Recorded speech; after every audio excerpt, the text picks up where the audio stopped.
Friends, welcome back to exemplar CH। Friends नमस्कार, good evening.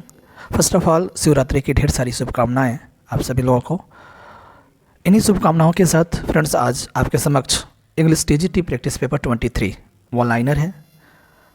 आज का जो क्वेश्चंस हैं आपको अलग देखने को मिलेगा, एक अलग रूप में देखने को मिलेगा। इंपॉर्टेंट है फ्रेंड्स, आप देखेंगे तो आपको विश्वास हो जाएगा। मैं खुद नहीं बोलूँगा, आप खुद देख करके बताइएगा। शुरू करते हैं।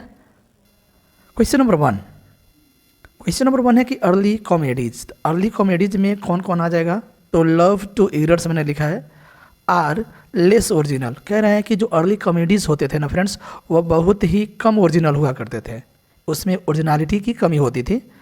हीरोइंस आर पावरफुल, और उसमें एक चीज़ और बता रहा है कि अर्ली कॉमेडीज़ में हीरोइंस जो होती थी वो बहुत ही शक्तिशाली होती थी, ऐसा बताया जा रहा है। अब अर्ली कॉमेडीज़ में कौन कौन से प्ले हो जाएंगे? तो एक है लव टू इरर्स, का मतलब यह है लव्स लेवर्स लास्ट, ठीक है। और एक है the two gentleman of Verona और द कॉमेडी ऑफ इरर्स, ठीक है। इसका मतलब आप समझ लीजिए, लव टू इरर्स का मतलब loves levers last, the two gentleman of Verona, comedy of errors, ठीक है। इसे अर्ली कॉमेडीज़ के नाम से जाना जाता है। आगे बढ़ते हैं। The play with in the play of 9 वर्दिस, ये क्वेश्चन इंपॉर्टेंट हो जाता है। देखिए, the play with in the play, Hamlet में जो मर्डर ऑफ गंजालो, ठीक है, तो उसको ध्यान में रखिएगा। लेकिन the play with in the play of 9 वर्दिस जो है फ्रेंड, ये अकर होता है लव्स लेबर लॉस्ट में। अगर हम बात कर लेते हैं लव्स लेबर लॉस्ट जो है, लव्स लेबर लॉस्ट आया था फ्रेंड्स 1590 में, ठीक है, लिखा गया 1590 में। वहीं अगर टू जेंटलमैन ऑफ वेरोना की बात करते हैं तो 1589 से लेकर के 93 के बीच में लिखा गया है। जबकि कॉमेडी ऑफ इरर्स की बात करते हैं तो 1589 से लेकर के 94 के बीच लिखा गया है। ये कॉमेडी ऑफ इरर का है और ये the two gentleman of Verona का है, और 1590 जो बात करें लव्स लेबर लॉस्ट का है, ठीक है। बढ़ते हैं आगे। क्वेश्चन नंबर 3 है Valentine and Proteus are friends. क्या कह रहा है कि दोनों फ्रेंड्स होते हैं। The two gentleman of Verona, यही दोनों हैं। पूछा जा सकता है कि the two gentleman of Verona में कौन कौन है? तो वैलेंटाइन और प्रोटियस है। कह रहा है कि Proteus loves Julia, Proteus Julia से प्यार करता है, जबकि Valentine falls in love with Silvia. किसके प्यार में पड़ जाता है? सिल्विया के प्यार में। अर्थात प्रोटियस जो है जूलिया से संबंधित है, वैलेंटाइन जो सिल्विया से संबंधित है। लेकिन इसमें थोड़ा सा धोखा करता है प्रोटियस, आप पढ़ेंगे तो जानेंगे। मैंने इस पर based the two gentleman of Verona पर मैंने हिंदी में समरी दे दिया है, इंपॉर्टेंट वन लाइनर के थ्रू, देखिएगा ज़रूर, प्लेलिस्ट में मौजूद है। बढ़ते हैं आगे। The comedy of errors based on Plautus play मीनाक्षी में। कह रहा है कि जो द कॉमेडी ऑफ इरर्स है ना, जो फ्रेंड्स 1589 से लेकर के 94 के बीच लिखा गया, the comedy of errors based on Plautus play मीनाक्षी में, मीनाक्षी पर बेस्ड है, ठीक है। ये भी एक इंपॉर्टेंट फैक्ट हो सकता है, ठीक है। ध्यान रखिएगा, वीडियो को लाइक और शेयर करना मत भूलिएगा, ठीक है। कमेंट भी कर सकते हैं अगर अच्छा लगे तो। With the help of the friar, अब देखिएगा फ्रीयर कौन है? कह रहा है कि friar and Juliet's nurse, Juliet nurse यानी जूलियट के नर्स तथा फ्रीयर के मदद से जूलियट और रोमियो इलोप, इलोप मन होता है भाग जाना, जूलियट और रोमियो भाग जाते हैं। किसकी मदद से? ये भी पूछा जा सकता है। देखिए, गहराई में उतरेंगे तभी मोती आपको मिलेगा, ठीक है। तो श्योर है गहराई में उतरना पड़ेगा। कह रहा है किसकी मदद से? तो फ्रीयर और जूलियट के नर्स की मदद से जूलियट और रोमियो भाग जाते हैं, ठीक है। भाग, ये कहाँ से लिया गया है? तो रोमियो एंड जूलियट से लिया गया है, ठीक है। 1597 में लिखा गया है Romeo and Juliet. A play Romeo and Juliet with famous quote like what is in a name। कह रहा है कि नाम में क्या रखा है? रोमियो एंड जूलियट के प्ले से फेमस लाइन है what is in a name, यानी नाम में क्या रखा है? That which we call rose by any other name would smell as sweet. कह रहा है ना कि अगर हम गुलाब को किसी और नाम से पुकारते हैं ना तो वो गुलाब की ही तरह महकेगा, मधुर महकेगा, मीठा महकेगा। ये जूलियट पूछती है कि what is in a name. अगर मान लीजिए नाम में वास्तव में कुछ नहीं रखा है, क्योंकि कोई व्यक्ति अगर वो अपने क्वालिटी से पहचाना जाता है, जूलियट ऐसा बोलती है। और ये 22 का मतलब समझ लीजिएगा, एक्ट 2 सीन 2 से लिया गया है लाइन रोमियो एंड जूलियट से। What is in a name that which we call a rose by any other name would smell as sweet. अगर हम गुलाब को किसी अन्य नाम से पुकारेंगे तभी उतना ही वो महकेगा जितना गुलाब के नाम से महकता है, इसलिए नाम में कुछ रखा नहीं है। बढ़ते हैं आगे। First history play is Richard third. अब थोड़ा सा ध्यान रखिएगा, पूछा है कि फर्स्ट हिस्ट्री प्ले की बात कर रहा है फ्रेंड्स, तो रिचार्ड थर्ड है, ठीक है। और रिचार्ड थर्ड जो आया था 1592-94 के बीच में लिखा गया रिचार्ड थर्ड, ये फर्स्ट हिस्ट्री प्ले माना जाता है, जबकि लास्ट जो हिस्ट्री प्ले है वो हेनरी एट्थ है। और हेनरी एट्थ लिखा गया था 1613 में, और आप जानते हैं 1613 में परफॉर्म भी किया जा रहा था ग्लोब में, इसी के दौरान ग्लोब थिएटर में आग लगा था, ठीक है। चलिए बढ़ते हैं आगे। मेजर टेट्रोलॉजी, टेट्रोलॉजी मतलब 3 प्ले का एक साथ मिला करके टेट्रोलॉजी बनता है। तो कहते हैं रिचार्ड सेकेंड, हेनरी फोर्थ का 2 पार्ट से है और हेनरी फिफ्थ है। ये 3 जो प्ले मिला करके, एक तरह से हेनरी अगर 2 पार्ट से है तो 4 कह सकते हैं, लेकिन 3 ही माना गया है। एक Richard second, Henry fourth part 2 parts और हेनरी फिफ्थ, तीनों मिलाकर के मेजर टेट्रोलॉजी के नाम से जाना जाता है। यह भी पूछ सकता है कि मेजर टेट्रोलॉजी कौन कौन से हैं या इनमें से कौन नहीं है, ठीक है। ऑप्शन दे देगा और बता देगा, तो इसलिए ध्यान रखना होगा। Richard second, Henry fourth 2 parts and Henry fifth. बढ़े आगे। History plays based on Edward Hall's chronicles. देखिए, एक तो एडवर्ड हॉल्स के क्रॉनिकल पर बेस्ड है जितने भी प्ले हैं। टोटल विलियम शेक्सपियर के द्वारा जो प्ले लिखे गए हिस्ट्री प्ले वो स्पेशली 10 हैं, ठीक है। और किस पर बेस्ड है? हॉलिन्स क्रॉनिकल, ये भी देखिएगा, हॉलिन्स क्रॉनिकल ऑफ इंग्लैंड, स्कॉटलैंड और आयरलैंड, ये 2 लोगों पर बेस्ड हैं। जितने भी विलियम शेक्सपियर के द्वारा लिखे गए हिस्ट्री प्लेज हैं उन पर बेस्ड हैं, ठीक है, इन्हीं पर बेस्ड हैं। चलिए बढ़ते हैं आगे। The marriage of Duke Theseus and the Amazonian queen Hippolyta. तो एक चीज़ ये बता रहा है कि थीसियस और हिपोलिटा की शादी। The quarrel between the fairy king Oberon, यानी रानियों का जो परियों का जो राजा ओबेरॉन है और उसकी पत्नी टाइटेनिया के बीच झगड़ा हो रहा है। Love affair between Lysander and Hermia, और एक चीज़ और है, लिजेंडर और हर्मिया के बीच लव अफेयर है। और अगला जो है friends, the artisans rehearsing a play Pyramus and Thisbe, ये ध्यान रखिएगा। एक और प्ले की बात करता है, पायरेमस एंड थिस्बे, या उसके कलाकार जो है रिहर्सिंग कर रहे हैं प्ले का, कब to be enacted in the duke's wedding, यानी जब थीसियस और हिपोलिटा की शादी होगी ना, उस पर ये लोग ड्रामा करेंगे, यानी एक प्ले का मंचन होगा जिसका नाम होगा पायरेमस एंड थिस्बे। ये जितनी भी एक्टिविटीज़ हुआ है फ्रेंड्स, वो मिडसमर नाइट्स ड्रीम में से लिया गया लाइन है, यानी जो भी एक्टिविटीज़ हुआ है वो मिडसमर नाइट्स ड्रीम में है। अगर बात करते हैं मिडसमर नाइट्स ड्रीम का, तो 1595 और 96 में लिखा गया है, ठीक है, इसको ध्यान रख सकते हैं क्योंकि इंपॉर्टेंट है। बढ़ते हैं आगे। बैटलिंग लवर्स, अब कौन पूछ सकता है कि बैटलिंग लवर्स कौन कौन है? तो एक तो है Benedick who is women hater, and दूसरी है बिट्राइस अ मैन हेटर। तो अब देखिए, किसी भी तरीके से क्वेश्चन पूछा जा सकता है। बैटलिंग लवर्स तो बेनेडिक्ट और बिट्राइस। बेनेडिक्ट कौन है? तो एक वोमेन हेटर है, महिलाओं से नफरत करने वाला, जबकि बिट्राइस जो है मैन हेटर है। लेकिन दोनों क्या होते हैं? फॉल इन लव, प्यार में पड़ जाते हैं। और ये जो प्ले है, अगर बेनेडिक्ट बिट्राइस की अगर बात करते हैं तो in much ado about nothing, किस में है? मच एडो अबाउट नथिंग में है। अगर बात करते हैं तो आया है 1599 में, प्ले लिखा गया है बाय विलियम शेक्सपियर। 12 की बात करते हैं। Malvolio is mad to believe that Olivia is in love with him. इतना पागलपन दिखाता है मालवोलियो, उसको लगता है कि ओलिविया जो है उसके प्यार में है, ऐसा, ठीक है, बोला गया है। यानी मालवोलियो वास्तव में उसके जो नौकर होते हैं वो लेटर को गिरा देते हैं और ये पा जाता है, उसके बाद समझता है कि ओलिविया जो मुझसे प्यार करती है, ये पागल हो चुका है, एकदम मान लिया कि वो उसके प्यार में है, लेकिन ऐसा कुछ होता नहीं है, मजाक किया जाता है। ये 12th नाइट से लिया गया है। 12th नाइट की अगर बात करते हैं तो 1601 या 1602 में यह प्ले लिखा गया है, ठीक है, मैच्योर कॉमेडी में से एक है। बढ़ते हैं आगे। द हियरेस पोर्सिया, ये पोर्सिया मर्चेंट ऑफ वेनिस वाली है, ठीक है। Heiress Portia wife of Bassanio dresses as the lawyer Balthazar के ड्रेसेस के रूम में आ जाती है, एक वकील के रूम में, एंड सेव्स एंटोनियो, और एंटोनियो को बचाती है। हर मेड नेरिसा, उसकी मेड है नेरिसा, जो किस रूप में आती है? स्टेफानो, उसके कलर के रूप में, स्टेफानो के रूप में आती है। हम बात कर रहे हैं द मर्चेंट ऑफ वेनिस का, तो इस तरह भी एक्टिविटीज़ पूछ सकता है। और मर्चेंट ऑफ वेनिस की अगर बात करते हैं फ्रेंड्स, तो 1596 से लेकर के 98 के बीच में लिखा गया है the merchant of Venice by William Shakespeare. आज आपको बताया था शेक्सपियर के करीबन मैंने 40 क्वेश्चंस को रखा है, एक से एक important. As you like it की बात करते हैं। As you like it a pastoral romance based on Thomas Lodge's Rosalind है। देखिए, थॉमस लॉज रोजालिंड जो है उनका ड्रामा है। थॉमस लॉज आपको यूनिवर्सिटी बीट्स में से एक हैं, उनका एक ड्रामा है रोजालिंड, उस पर बेस्ड है ये pastoral romance, set in the forest of Arden. कहाँ सेट है? तो फॉरेस्ट ऑफ अर्डेन में सेट है। As you like it pastoral romance है, बेस्ड है थॉमस लॉज के रोजालिंड पर। अगर एज यू लाइक इट की बात करते हैं फ्रेंड्स, लिखा गया है 1599 में। फॉल्स फोलियो आप नहीं सुने होंगे, अगर सुने हो तो अच्छी बात है। फॉल्स फोलियो आपको बता दें, first folio, second, third, fourth folio आप सुने होंगे, लेकिन आज फॉल्स फोलियो की बात करते हैं हम।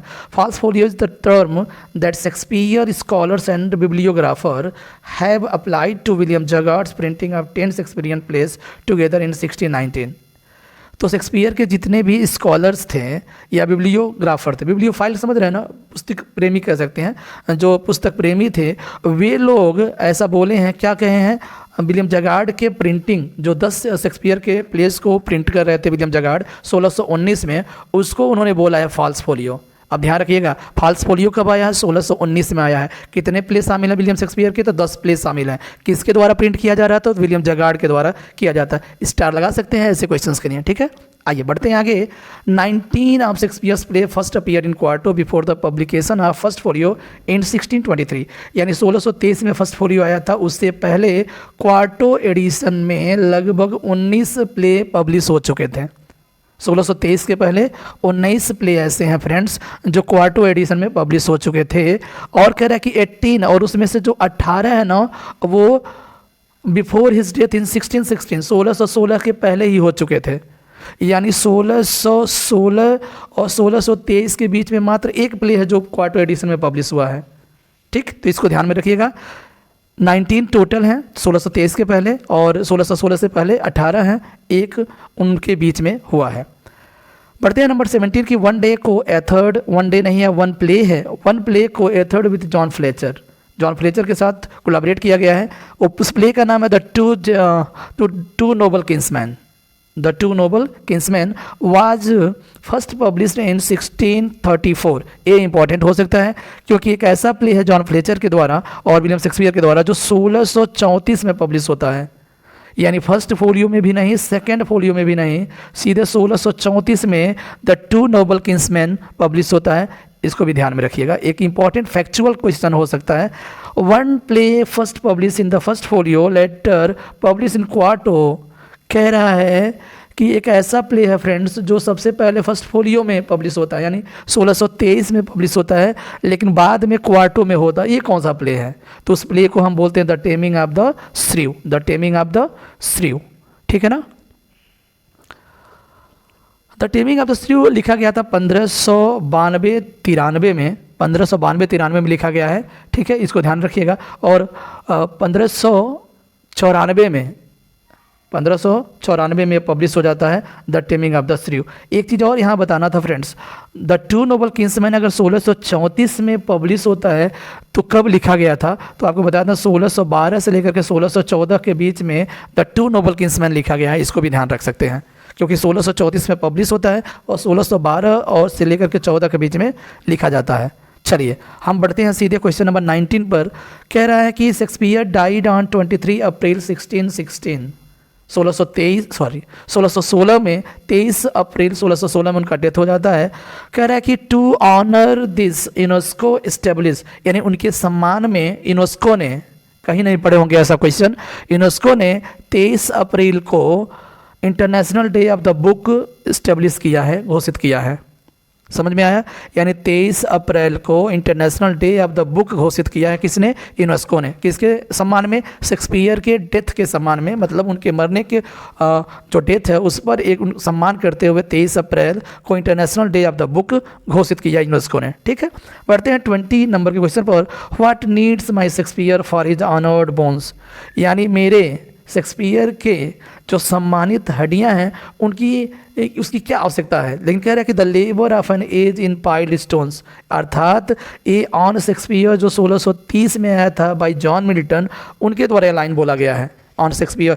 एक्चुअली आपको बता दें 1630 में तो पब्लिश हुआ था ऑन शेक्सपियर, लेकिन 1632 में सेकेंड फोलियो में शेक्सपियर के प्लेज के साथ यह सोनेट पब्लिश होता है on Shakespeare bye John Milton. Clear हो गया? अब थोड़ा सा हिंदी जान लेते हैं। कह रहा है क्या कि मेरे शेक्सपियर को उसकी सम्मानित हड्डियों, ढेर सारे पत्थरों में एक उम्र के श्रम के लिए क्या चाहिए, कुछ इस तरह का हिंदी होगा इसका। What needs my Shakespeare for his honoured bones the labour of an age in pile stones on Shakespeare 1630 by John Milton. ध्यान रखिएगा, लाइन से मतलब है कहाँ से लिया गया है, कौन लिखा है, ये जरूरी है।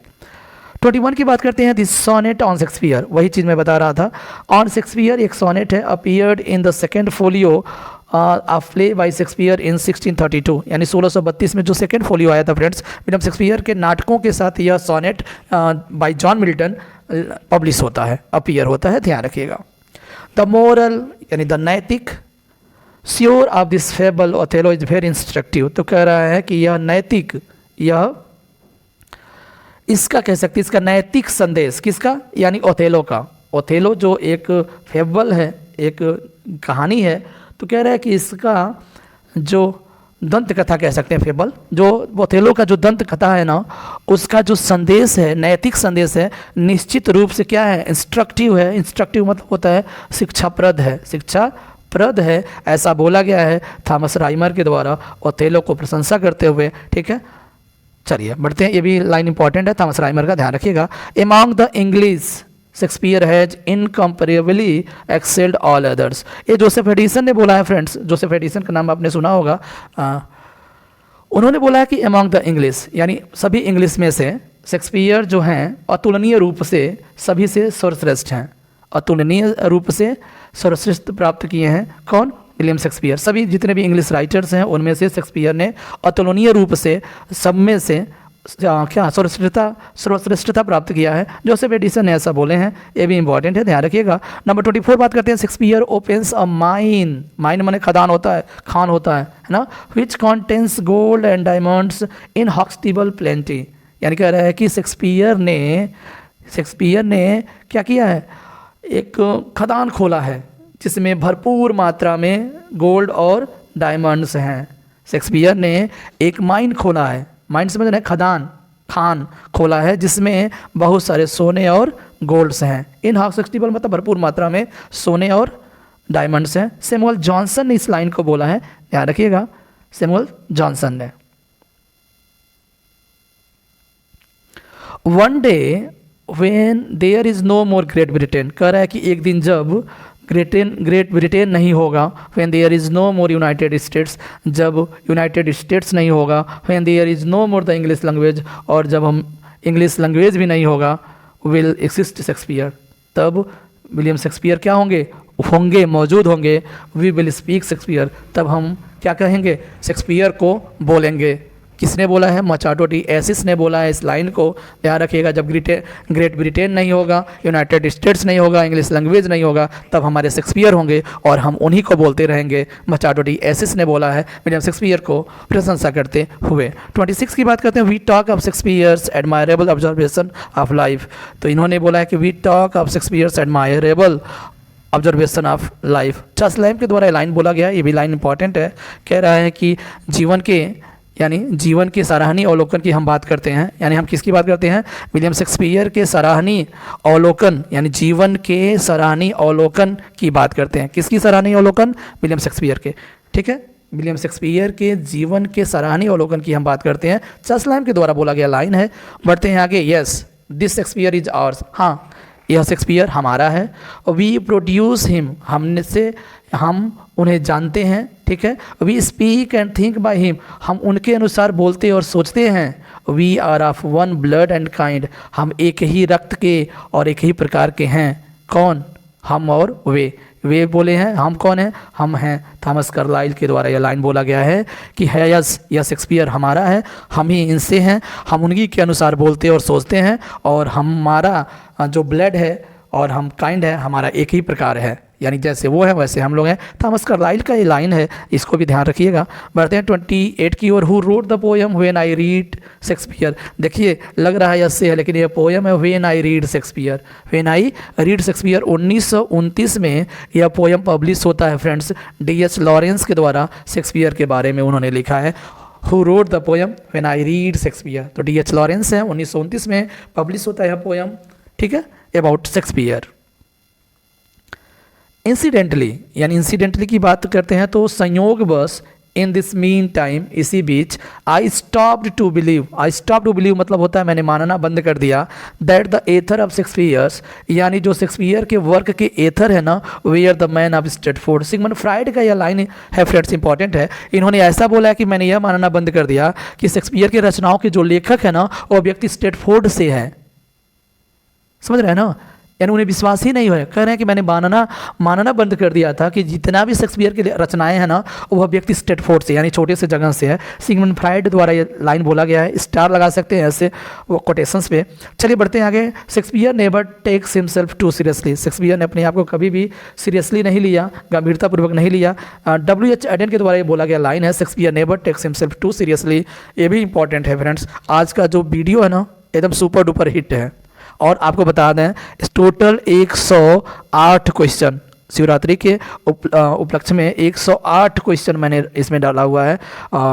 पूरे के पूरे लिटरेचर के क्वेश्चंस हैं, specially TGT। We should have to understand things, हमें वस्तुओं को समझना होगा, हमें चीज़ों को समझना होगा। फिर Shakespeare did not understand himself, जो शेक्सपियर खुद नहीं समझ पाए उन्हें हमें समझना होगा। T.S. एलियट ने यह बोला है। T.S. एलियट की बात करते तो 1948 में नोबेल प्राइज़ मिला है फ्रेंड्स, ठीक है। T.S. एलियट ने बोला है कि हमें उन चीज़ों को समझना होगा जो शेक्सपियर खुद समझ नहीं पाए। वाह क्या कोट्स हैं। Delay have dangerous ends taken from Henry fourth, Henry sixth part 2 है। डिले समझ रहे हैं ना, यानी कह रहा है देरी के जो खतरनाक परिणाम होते हैं, जो देरी होता है ना उसके परिणाम कितने होते हैं, खतरनाक होते हैं। देरी के खतरनाक परिणाम होते हैं, यह लाइन है और लिया गया हेनरी सिक्स्थ पार्ट 2 से, ठीक है, ध्यान रखिएगा। डिले हैव डेंजरस एंड्स यानी देरी के खतरनाक परिणाम होते हैं। Homo is a common name to all man, कह रहा है कि होमो जो है ना सभी व्यक्तियों का एक सामान्य नाम होता है, होमो, ठीक है। ये लाइन भी हेनरी सिक्स्थ पार्ट 1 से लिया गया, वो पार्ट 2 से था और ये पार्ट 1 से लिया गया है, इसको ध्यान में रखिएगा, ठीक है फ्रेंड्स। चलिए आगे बढ़ते हैं। क्वेश्चन नंबर 34 की बात करते हैं। Titus Andronicus who is Roman general returns from 10 years of war with 4 sons out of 25। देखिए कह रहा है कि पहले बात तो एंड्रोनिकस, टाइटस एंड्रोनिकस की बात कर देते हैं तो 1588 से लेकर के 93 के बीच में यह लिखा गया है। टाइटस एंड्रोनिकस एक रोमन जनरल है, ठीक है। 10 युद्ध के 10 साल बाद लौटता है और अपने 25 बेटों में से कितने बेटों के साथ, मात्र 4 बेटों के साथ। तो यह भी फैक्ट है, ध्यान रखिएगा। Vengeance in my heart, vengeance मैंने होता है प्रतिशोध, क्या होता है भाई साहब, प्रतिशोध होता है, बदला। प्रतिशोध इज इन माई हार्ट यानी प्रतिशोध मेरे हृदय में है। डेथ इन माई हैंड और मृत्यु मेरे हाथ में है। Blood and revenge are hammering in my head और ब्लड यानी रक्त और प्रतिशोध जो है मेरे माइंड में धड़क रहे हैं, भबक रहे हैं। हैमरिंग माने हथौड़ा मार रहे हैं। ये टाइटस एंड्रोनिकस ने बोला है, ठीक है। टाइटस एंड्रोनिकस ने बोला। अगर बात करते हैं टाइटस की ही लाइन है। अगर सीन और एक्ट की बात करते हैं तो एक्ट 2 सीन 3 की ही बात है ये। Vengeance in my heart important line है, ध्यान रखिएगा। बढ़ते हैं आगे 36 की ओर। No profit grows where no pleasure is taken, कह रहा है कि जहाँ आनंद लिया जाता है वहाँ लाभ नहीं होता है, ठीक है। No profit grows where no pleasure is taken यानी जहाँ आनंद लिया जाएगा वहाँ प्रॉफिट नहीं होगा। यानी इसका मतलब ये लाइन जो लिया गया यह भी इंपॉर्टेंट है। No profit grows where no pleasure is taken. The taming of the shrew, the taming of the shrew से लाइन लिया गया है। जहाँ आनंद लिया जाता है वहाँ लाभ नहीं बढ़ता, ना ही लाभ मिलता है। अगर 11 बात करते हैं तो एक्ट 1 सीन 1 से लिया गया है लाइन, शेक्सपियर के द्वारा बोला गया है, इंपॉर्टेंट है। The taming of the shrew, the taming of the shrew की बात मैंने पहले ही बता दिया था, ठीक है। 1590 से लेकर के 92 के बीच में लिखा गया है और 1594 में फाइनली यह पब्लिश होता है क्वार्टो एडिशन में। बढ़ते हैं आगे 37 की बात करते हैं। A dog appears in the play named crab, एक क्रैब नाम का कुत्ता अपीयर होता है। एक क्रैब नाम का कुत्ता जो है प्रकट होता है किस प्ले में, तो the two gentleman of Verona, the two gentleman of Verona जो 1589। देखिए क्यों मैं लिखने का पब्लिकेशन तो लगभग समझ में आता है, जो राइटिंग टाइम है ना फ्रेंड्स उसको थोड़ा सा मैं बार बार दोहराता हूँ। 1589 से लेकर के 93 के बीच में लिखा गया है the two gentleman of Verona. Beauty, ये देखिए beauty is bought by the judgement of the age, ये love's labour lost, love's labour's lost से लिया गया है जो 1590 में लिखा गया था।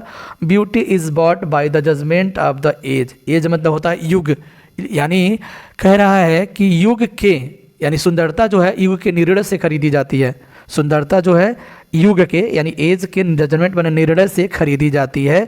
लव्स लेबर लॉस्ट से ही लाइन लिया गया है, ये भी इंपॉर्टेंट है, ध्यान रखिएगा। बढ़ते हैं नेक्स्ट क्वेश्चन की ओर। Don't waste your love on somebody who doesn't value it.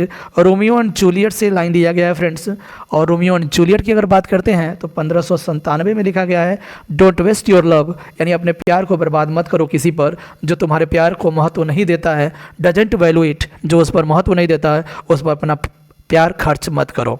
चलिए बढ़ते हैं 40 और आखिरी यानी विलियम शेक्सपियर के द्वारा या विलियम शेक्सपियर पर बेस्ट एक अंतिम क्वेश्चन है आज का। कह रहा है कि love goes towards love, love goes towards love as school boys from their books, यानी प्यार जो है किधर जाता है, प्यार की ओर जाता है, जैसे स्कूल के जो बच्चे होते हैं ना किताबों की ओर जाते हैं, ये ऐसा लाइन हो जाएगा। और रोमियो एंड जूलियट से लाइन लिया गया है, ठीक है, love goes towards love as school boys from their books, ठीक है, ये भी स्टार लगा सकते हैं इस लाइन को, love goes towards love as school boys from their books, Romeo and Juliet. चलिए अब बात करते हैं मिल्टन साहब के बारे में। Milton wrote in English, Latin, Greek and Italian and became internationally famous.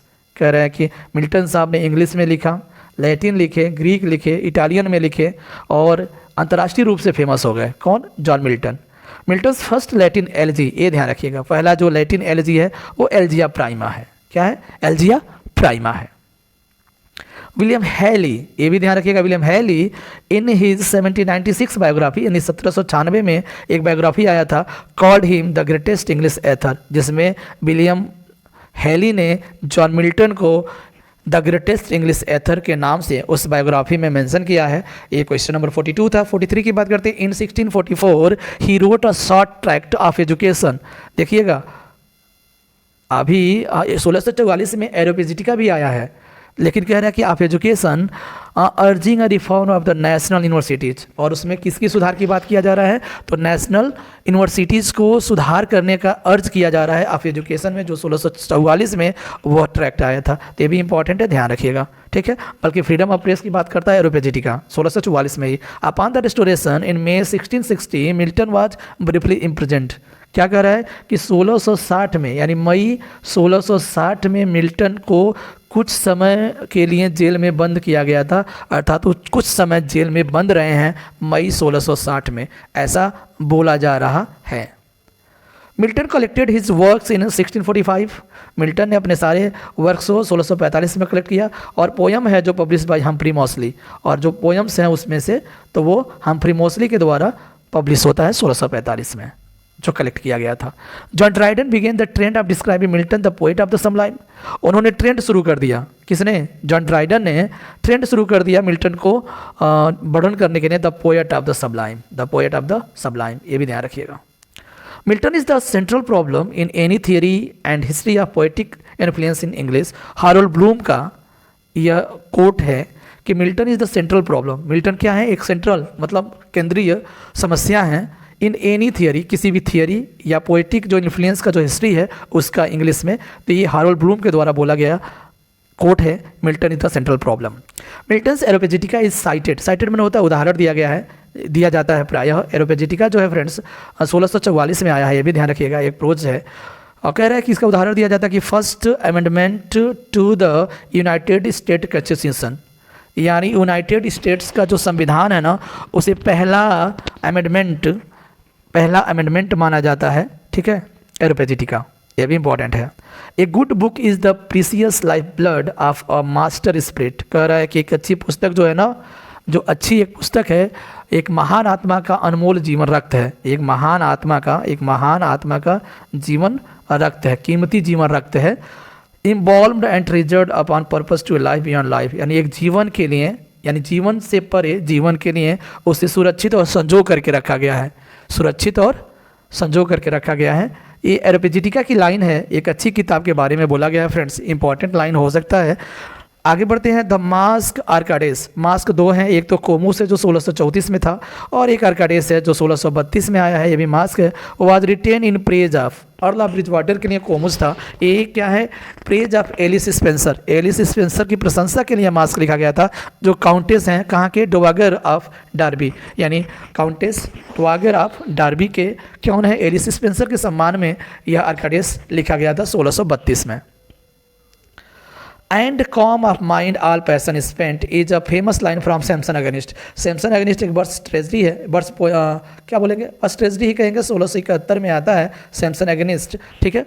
और सैमसन को इसमें अंधा कर दिया जाता है, डेरिला है, मनोवा है, ठीक है। तो इसमें एक लाइन दिया है, कह रहा है कि लाइन बहुत ही इंपॉर्टेंट है, फेमस लाइन है, and com of mind all passion spent.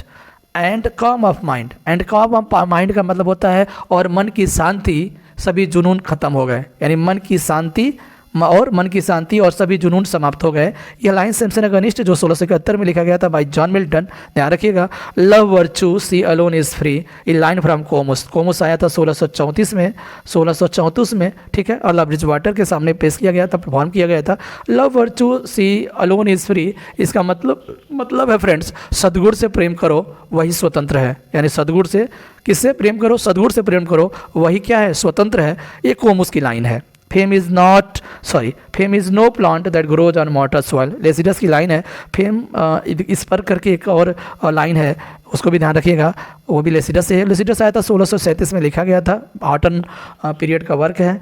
कह रहा है कि फेम इज़ नो प्लांट, प्रसिद्धि कोई पौधा नहीं है भाई साहब, प्रसिद्धि कोई पौधा नहीं है जो नस्वर धरती पर उगता हो। नस्वर सॉइल मतलब समझ रहे ना, जो नस्वर मिट्टी पर उगता हो वह कोई पौधा नहीं है, क्या, प्रसिद्धि। 1637 में लिखा गया था, लिसिडस की लाइन है। बढ़ते हैं आगे। ऑन मिल्टन सोनेट एक एस्से है, हैजलिट के द्वारा, विलियम हैजलिट के द्वारा एक सोनेट है ऑन मिल्टन्स, सोनेट नहीं है, एस्से है ऑन मिल्टन सोनेट के नाम से, ठीक है। और आया है कब, 1822 में, 1822 में। चले, Milton's grand style is famous book by Christopher Rick, यानी मिल्टन्स ग्रैंड स्टाइल एक किताब का नाम है और लेखक हैं उसके क्रिस्टोफर रिक। आगे बढ़े, चलिए बढ़ते हैं आगे। In Paradise Lost Satan takes various shapes as comet. देखिए, कह रहा है कि पैराडाइज लॉस्ट में सैटर्न ने बहुत सारे आकार को धारण किया था। पहला है कॉमेट, दूसरा है चीरव, कॉर्मोरेंट, टोड, सरपेंट। इसमें ध्यान रखिएगा, सबसे पहले कॉमेट जो उल्का पिंड होते हैं, तारे होते हैं, फिर चीरव, कॉर्मोरेंट हमें लग रहा है कॉग, जल वाला जो कौवा होता है वो, टोड, उसके अंत में सरपेंट। ध्यान रखिएगा, बढ़ते आगे। The first book of the Bible is called genesis. The first book of the Bible is genesis. Bible का प्रथम जो किताब है उसे जेनेसिस के नाम से जानते हैं। With their in human power they construct a great temple in a short time called Pandemonium. कह रहे हैं कि किसकी बात कर रहा है, ये जो फॉलन एंजल्स हैं, जो एंजल है ना, वो बिना इनह्यूमन पावर के साथ वो एक मंदिर का निर्माण करते हैं कुछ ही समय में, जिसका नाम पांडेमोनियम है, जिसका मतलब वो ऑल द डेमन्स बने सभी राक्षस, पांडेमोनियम उससे बोला जाता है। Paradise regained is a poem by John Milton but first published in 1671 bye John macaque. किसके द्वारा पब्लिश किया गया है, बस यही महत्वपूर्ण है, बाकी आप जानते ही होंगे। पैराडाइज रिगेंड जो है 1671 में आया है, ठीक है। पैराडाइज रिगेंड 4 बुक्स में आता है, ठीक है, 4 बुक्स में आता है, जॉन मैकॉक के द्वारा पब्लिश किया जाता है। In year 1660 King Charles second was restored to English throne. कह रहा है कि 1660 में रेस्टोरेशन के दौरान किंग चार्ल्स सेकेंड गद्दी पर आसीन होते हैं। He became monarch of England, Scotland, Ireland. और 1660 में जब वो गद्दी पर बैठते हैं, थ्रोन पे बैठते हैं, तो वो किसके राजा होते हैं, किसके बादशाह होते हैं, इंग्लैंड, स्कॉटलैंड और आयरलैंड के। चलिए, यह क्वेश्चन जो था मिल्टन से था। अब बढ़ते हैं वर्ड्सवर्थ की ओर। कह रहा है कि Wordsworth magnum opus is considered to be the prelude को माना जाता है जो सेमी ऑटोबायोग्राफिकल है।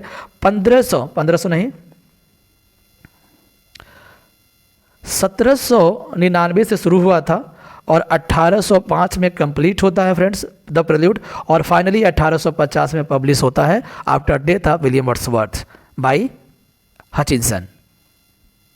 ही wrote a sonnet, it is a beauteous evening, calm and free. ये भी लाइन देखिए, बहुत इंपॉर्टेंट है। ये जो सोनेट है वो अपने बेटे कैरोलिन यानी 9 साल की जो कैरोलिन है ना, कैरोलिन जो जाकर एनेट वेलेन से जो पैदा हुआ था कैरोलिन, उसके लिए याद करते हुए यह सोनेट लिखा गया कैरोलिन के लिए, ठीक है। और फ्रेंड्स आपको बताते हैं ये 1802 में लिखा गया है, 1802 में लिखा गया है कैरोलिन, क्योंकि 1793 में शायद 1793 में भ्रमण किए थे, 1793 में फ्रांस गए थे, एनेट वेलेन से वहाँ पर मिले थे, उसी से कैरोलिन पैदा हुआ था, लेकिन अंततः शादी नहीं कर पाए और फाइनली मैरी हचिंसन से शादी करते हैं। Between 1795-97 is only play the Borderers of verse tragedy, कह रहा है कि 1795-97 के बीच में लिखा गया बॉर्डर्स एक वर्स ट्रेजेडी है, set during the rain of Henry third of England, और हेनरी थर्ड जो राजा थे उस पर बेस्ट समय लिखा गया है। यह सिर्फ सिंगल यानी अकेले एक ऐसा ड्रामा है विलियम वर्ड्सवर्थ का बॉर्डर्स, ठीक है। स्कॉटलैंड और इंग्लैंड के बॉर्डर को जिक्र किया गया है। Wordsworth road the prelude when he was in Germany with Coleridge and Dorothy. देखिए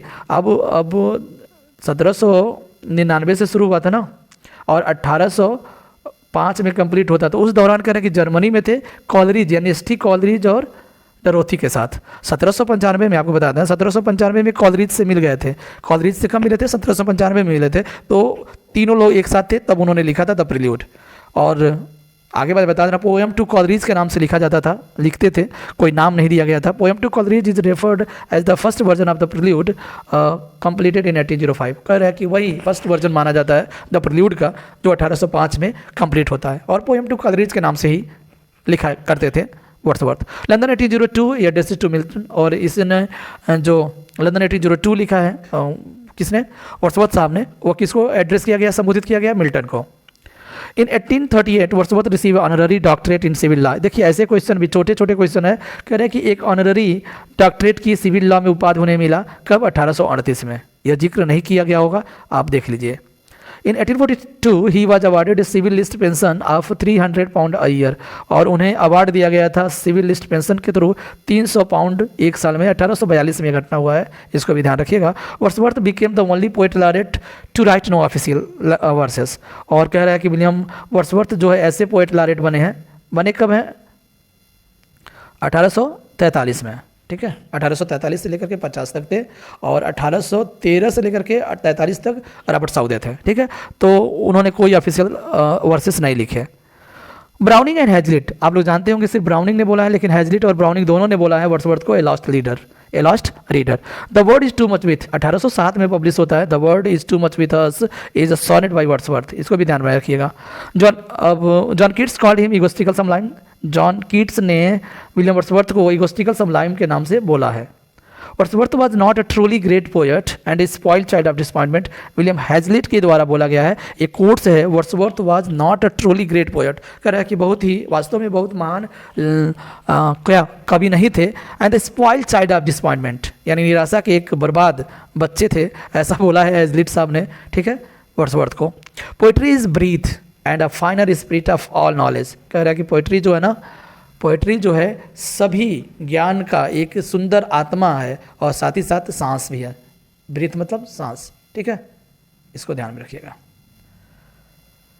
आगे कह रहा है कि कहाँ से बोला गया, तो वर्ड्सवर्थ के द्वारा ये बोला गया है, poetry is the breath and the final spirit of all knowledge. Lyrical ballad से लिया गया लाइन है, ध्यान रखिएगा आप।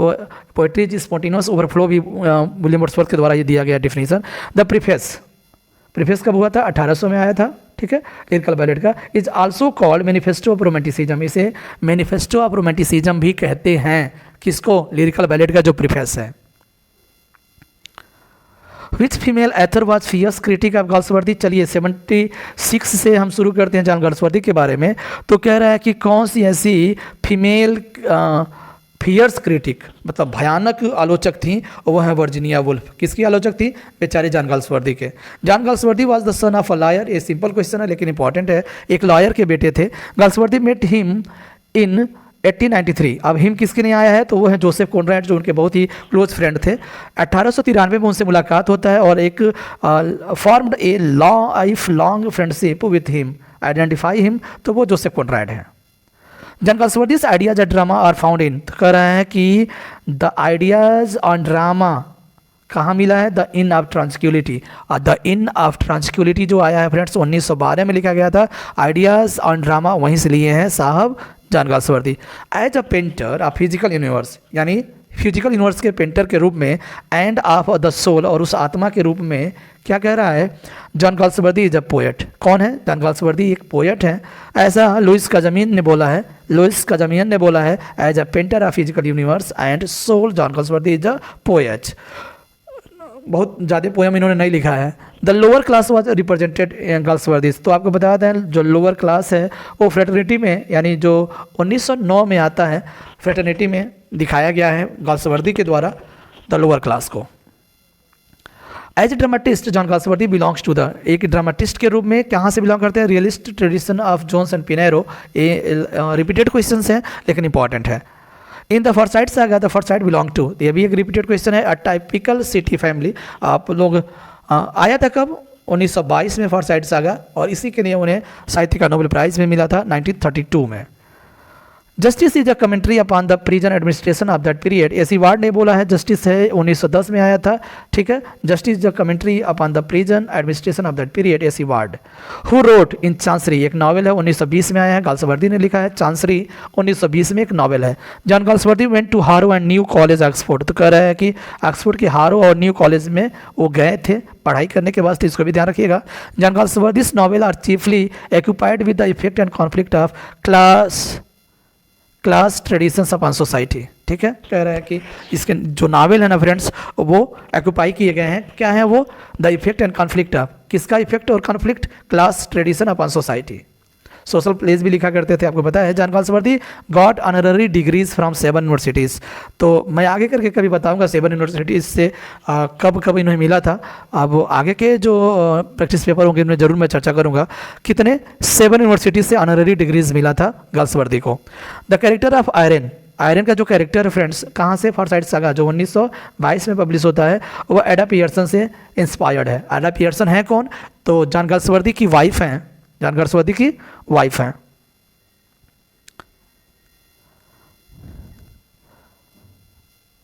चलिए, इनका भी जो आधा से प्यार जो चल रहा था 1895 से लेकर के 1905 तक चला, और फाइनली 1905 में जाकर इन्होंने शादी कर लेते हैं। 10 साल के अफेयर चले गए। बता, पियर्सन उनके भाई की पत्नी थी, डाइवोर्स के बाद इन्होंने शादी कर दिया। John Galsworthy road the novel the white monkey, हमें लगा द वाइट टाइगर आ गया, क्या है? The white monkey.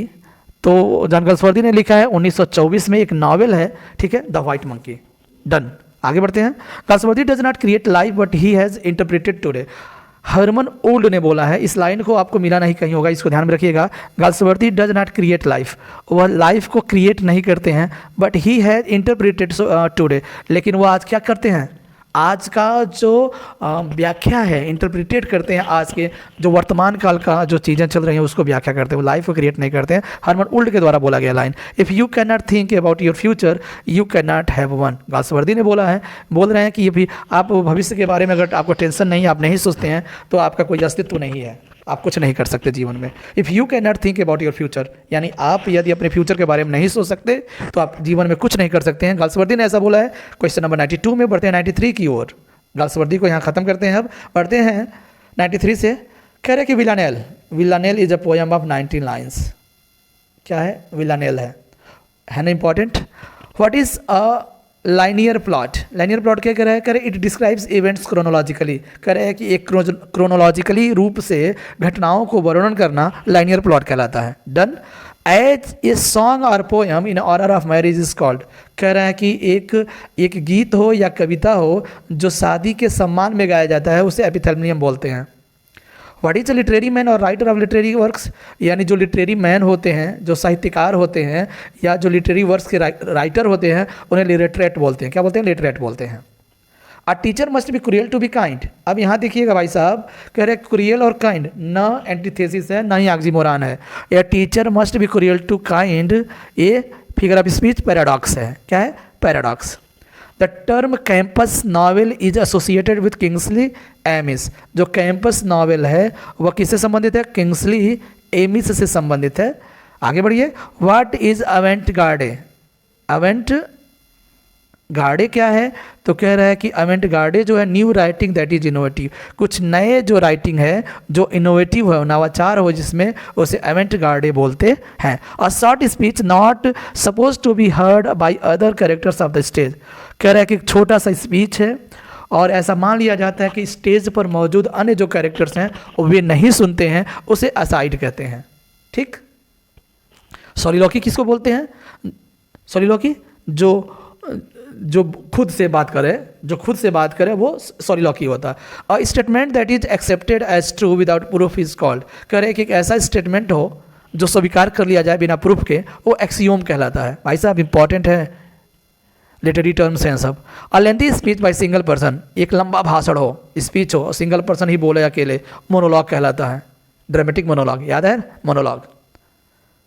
चलिए आगे बढ़ते हैं, 103 नंबर पे चलते हैं। This term is used in poetry to refer the lines that end without punctuation and without completing a sentence. कह रहा है कि एक ऐसा टर्म जो पोएट्री में यूज किया जाता है, वो भी बिना पंक्चुएशन का प्रयोग किए और साथ ही साथ सेंटेंस को बिना कंप्लीट किए ही यूज होता है, उसे इंजैमेंट बोलते हैं। इंजैमेंट। रॉबर्ट फ्रॉस्ट इनके लिए बड़ा जाने जाते हैं भाई साहब, अमेरिकन पोएट रॉबर्ट फ्रॉस्ट इसके लिए जाने जाते हैं, इंजैमेंट के लिए। It is a literary technique in which the normal order of words is reverse. कह रहा है कि एक ऐसा टेक्निक है जिसमें जो सामान्य क्रम होता है ना शब्दों का, वह उल्टा होता है, उसे इन्वर्जन बोलते हैं। एग्जाम्पल स्वरूप मैंने रख दिया है, this book I like. This book I like ये इन्वर्जन है, किसके स्थान पर? आई लाइक दिस बुक के स्थान पर। आई लाइक दिस बुक होना चाहिए ना, लेकिन दिस बुक आई लाइक ये इन्वर्जन है। Who is the writer of the White Tiger? Indian author है व्हाइट टाइगर। व्हाइट टाइगर कब आया था? तो आपको पता था 2008 में पब्लिश होता था व्हाइट टाइगर, अरविंद अडिगा के द्वारा। ठीक है, क्वेश्चन नंबर 106 की बात कर लेते हैं। द गुड अर्थ, एक अच्छी पृथ्वी, has been written by Pearl S Buck. Pearl S Buck ये 1931 में पब्लिश होता है, द गुड अर्थ। ठीक है, पूछा जा सकता है, मॉडर्न इंग्लिश से संबंधित है। Samuel Beckett's Waiting for Godot, ये पूछा गया है। Waiting for Godot is an absurd play, is an absurd play है फ्रेंड्स। कौन? वेटिंग फॉर गॉडोट 1952 में पब्लिश होता है, एब्सर्ड प्ले है वेटिंग फॉर गॉडोट। आज का अंतिम question, who wrote the Odyssey and Iliad? Odyssey and Iliad epic poem है, किसके द्वारा लिखा गया? होमर के द्वारा लिखा गया। ठीक है फ्रेंड्स, 108 क्वेश्चन शिवरात्रि के उपलक्ष्य में एक इस शिवरात्रि स्पेशल यह प्रैक्टिस पेपर था। 108 क्वेश्चन का ओडिसी एंड इलियड होमर के द्वारा लिखा गया है। Thanks for watching the video, please do like and share, please कर दीजिए लोग। मिलते हैं ब्रेक के बाद, यानी कल नए वीडियो में। Bye bye, take care.